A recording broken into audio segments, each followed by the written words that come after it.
ఓం శ్రీ గురుభ్యో నమ. ఓం శ్రీమాత్రే నమ.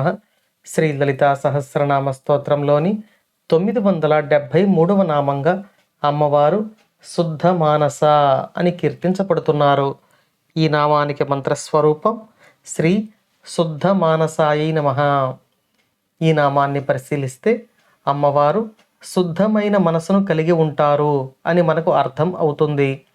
శుద్ధమైన మనసు అంటే ఎటువంటి రాగద్వేషాలు లేని మనస్సు అని మనం చెప్పుకోవచ్చు. అంతేకాకుండా అమ్మవారికి ఎటువంటి సంకల్పము మరియు వికల్పము అనేవి ఉండవు. కాబట్టి ఈ నామంలో అమ్మవారు శుద్ధ మానస అని వసిన్యాది వాగ్దేవతల చేత కీర్తించబడుతున్నారు. ఇక మరో అర్థంలో చెప్పుకుంటే, ఎవరి మనసు అయితే రాగము మరియు ద్వేషానికి దూరంగా ఉంటుందో వారి యొక్క మనసులలో అమ్మవారు ఉంటారు.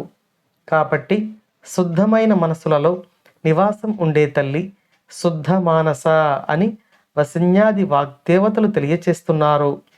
మన మనసు రాగద్వేషాలకు దూరంగా ఉండాలి అంటే మన మనసులో ఎటువంటి కోరికలు లేని స్థితికి మనం చేరుకోవాలి.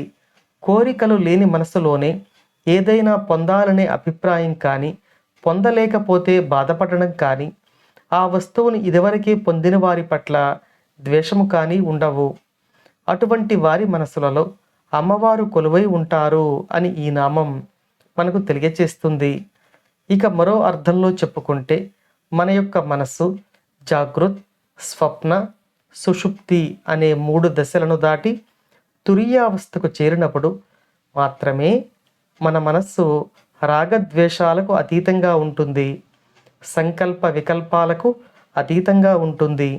అటువంటి స్థితిని ప్రసాదించే తల్లి, అటువంటి స్థితి పొందిన సాధకులకు లభించే తల్లి, వారి మనసులలో నివాసం ఉండే తల్లి ఈ నామంలో శుద్ధ మానస అని వసిన్యాది వాగ్దేవతల చేత కీర్తించబడుతున్నారు.